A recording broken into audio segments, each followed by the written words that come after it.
Today I'm honored to be sitting down with some amazing veterans, hearing their stories and asking them the question, what does brotherhood mean to you? Thank you so much for being here, and most of all, thank you for your service.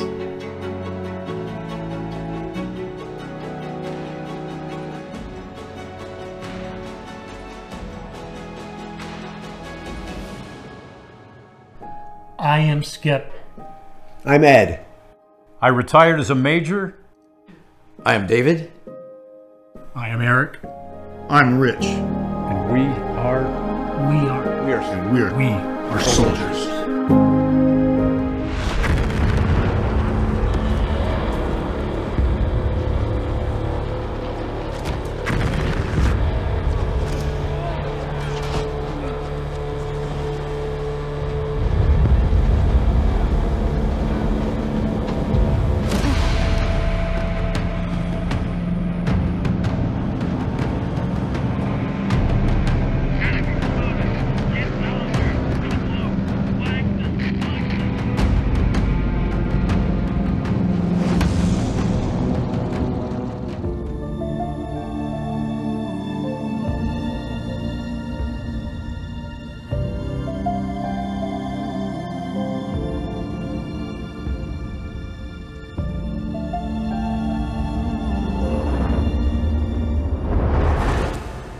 Tell me your name and what branch of the armed forces you were in and what your title was.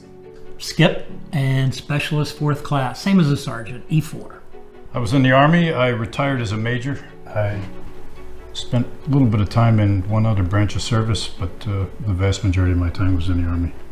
Well, my name is David, and I was a combat arms instructor. My name is Eric, and I was a combat controller. We were attached to special forces teams, whether it be a Navy SEAL team or a Green Beret team. Our role was to provide air support. Rich, Marine Corps. So what did you think of the film Centenary? It's impressive. I told you I'm not really a big gamer, but I felt I was watching a war movie. You know, the reality in that thing is amazing. Now I'm thinking, does that mean I can control some of those characters? It told a pretty intense story from beginning to end. Really good. The graphics were incredible. A lot of action, non-stop action. I like the storyline, and the realism was pretty intense. I thought you guys hit the nail on the head.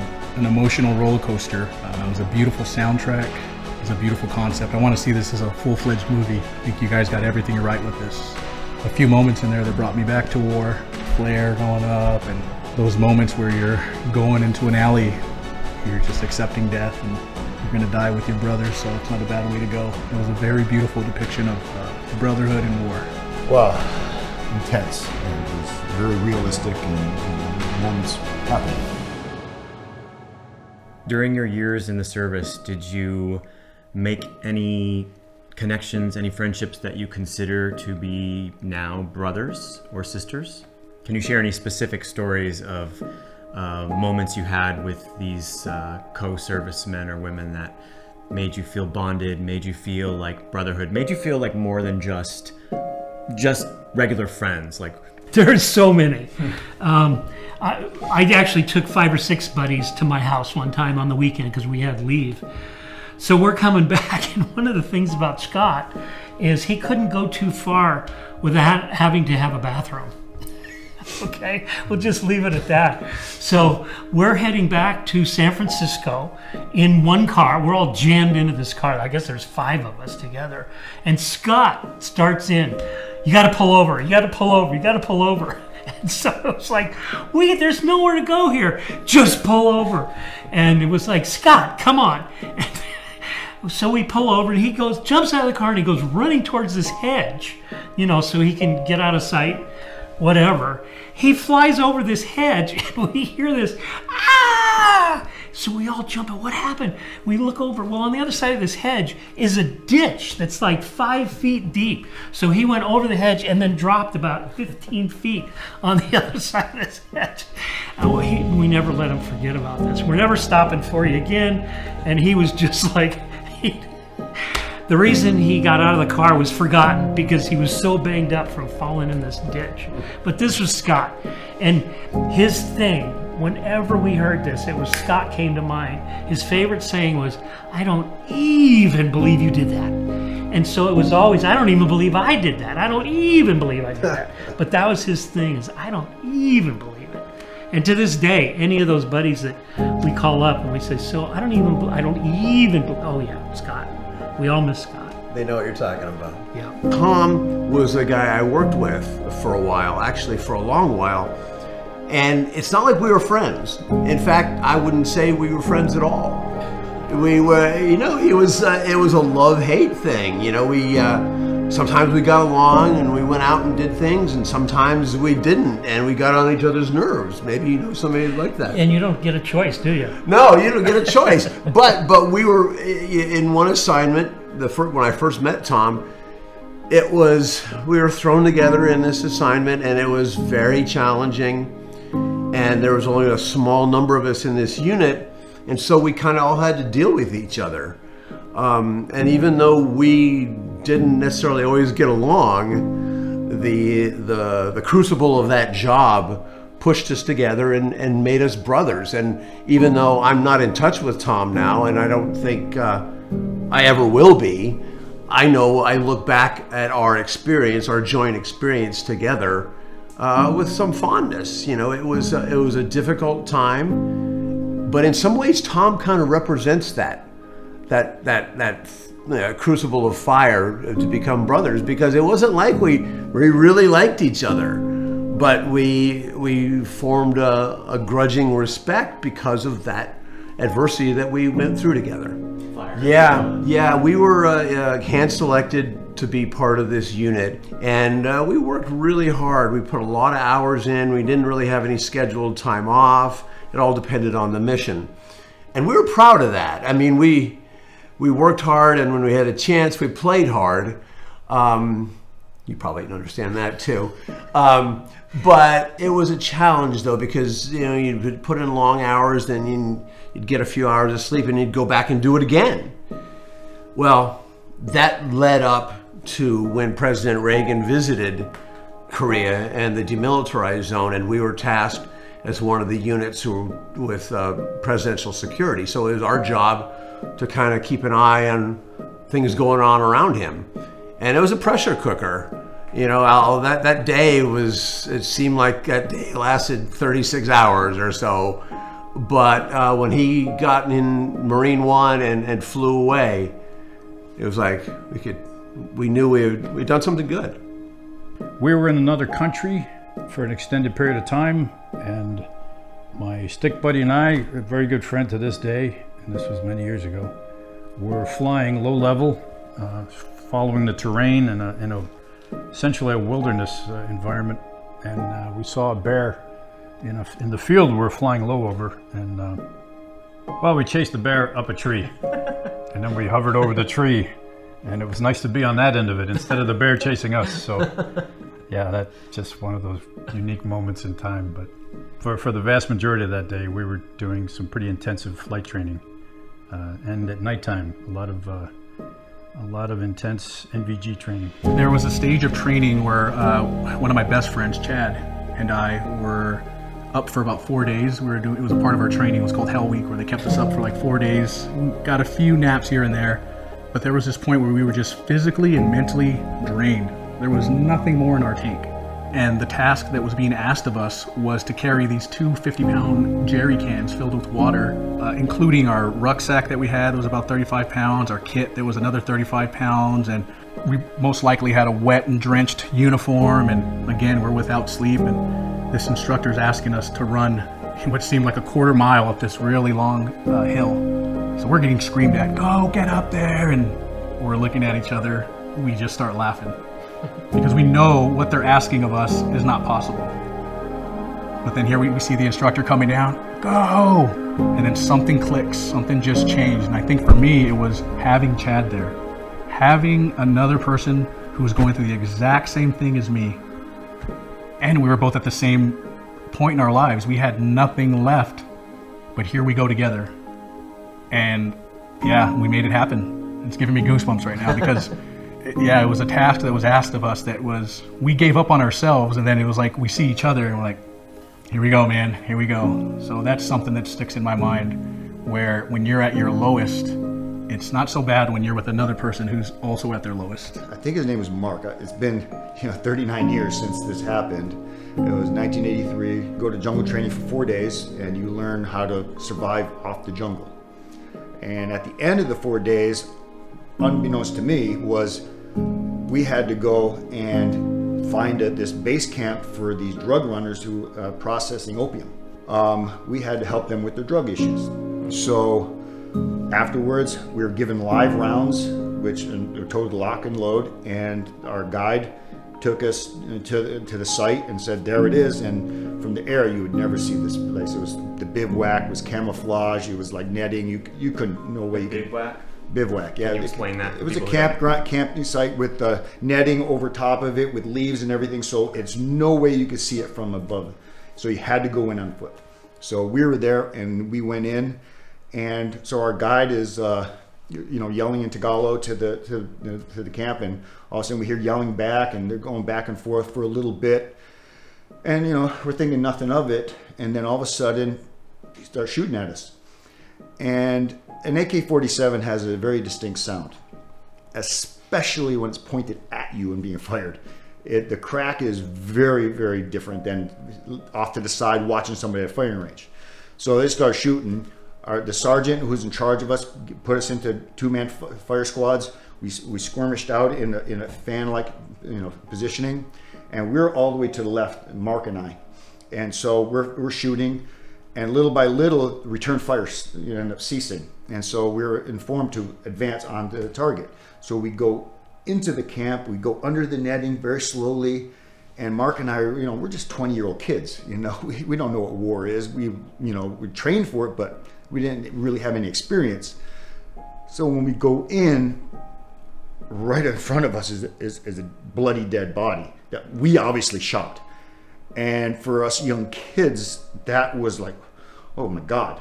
So we're mesmerized. And so we slowly start walking towards it. And there's also piles of boxes lined up to make walls. And so as I walk past this one pile of boxes to look at this body that I'm just totally mesmerized with, I see motion out of the side, and I turn, I look, and there's an AK-47 pointed right at me.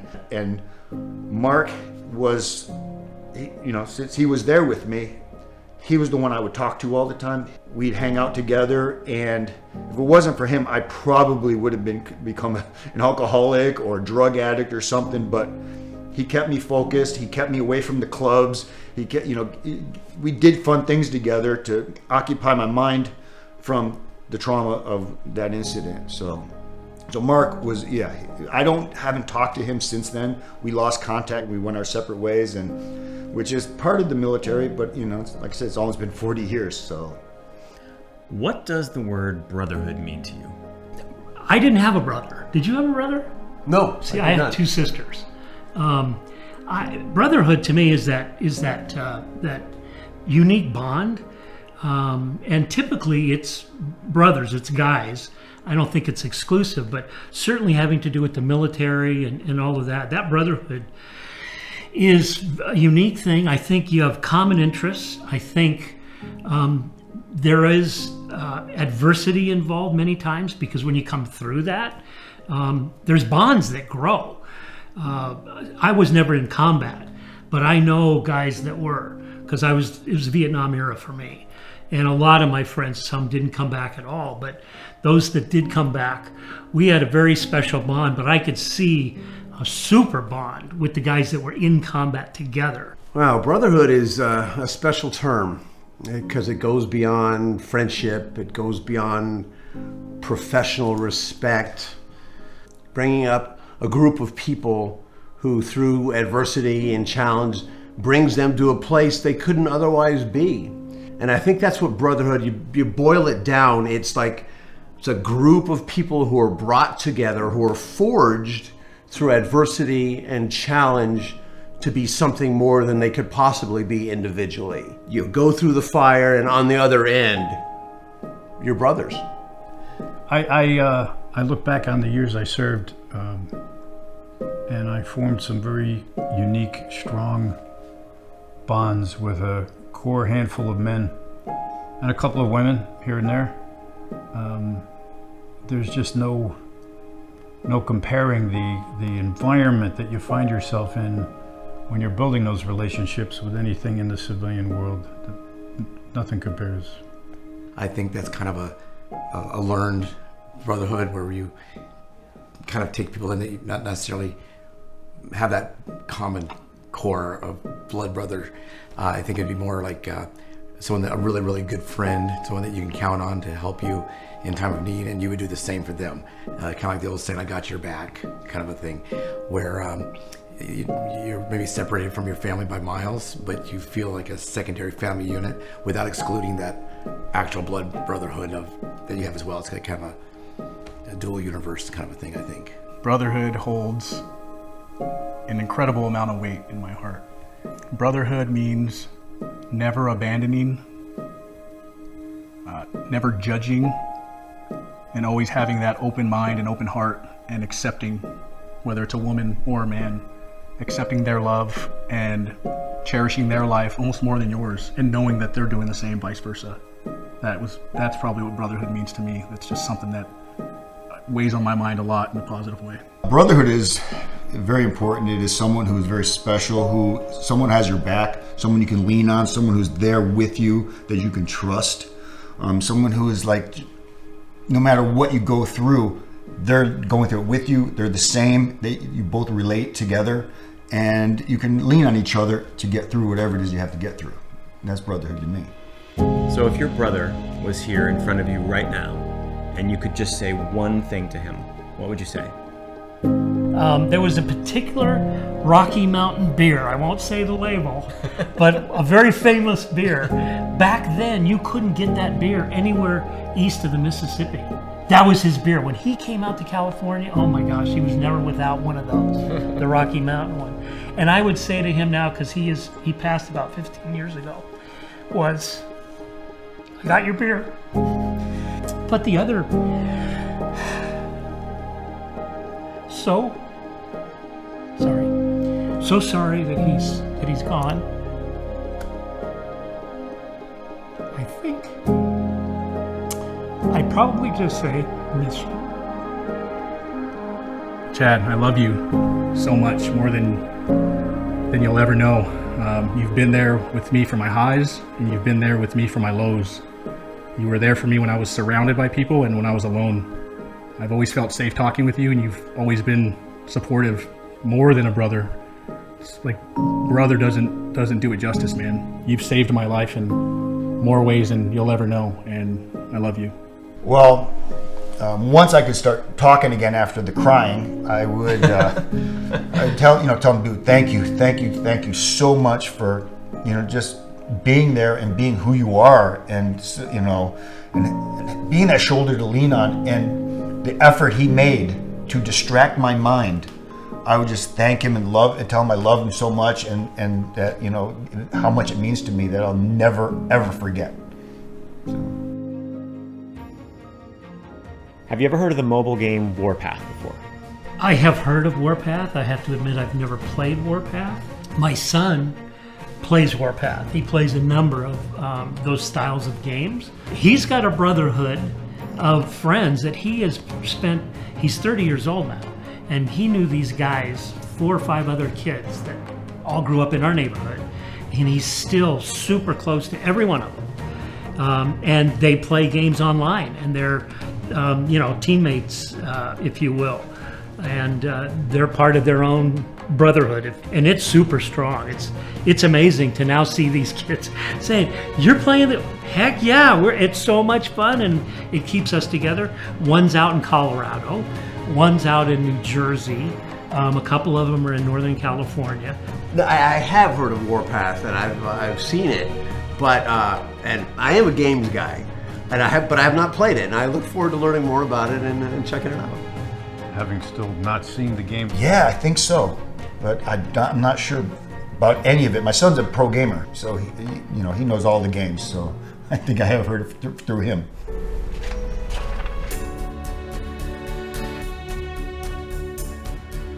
You're gonna love it. You want to get a sniff of what it's like to go to war and put your life on your line and think about another human being before yours. And this is probably something you should play to get a small little idea of what it's really like. Yeah, I would say amazing, immersive, amazingly realistic. Those of you that are involved in it, I can see why you're involved in that. It's a pretty amazing thing. What a realistic game. This is the best mobile game I could ever imagine. It is like being there, so realistic. It's going to be a very powerful experience playing that game. Real war makes real brothers.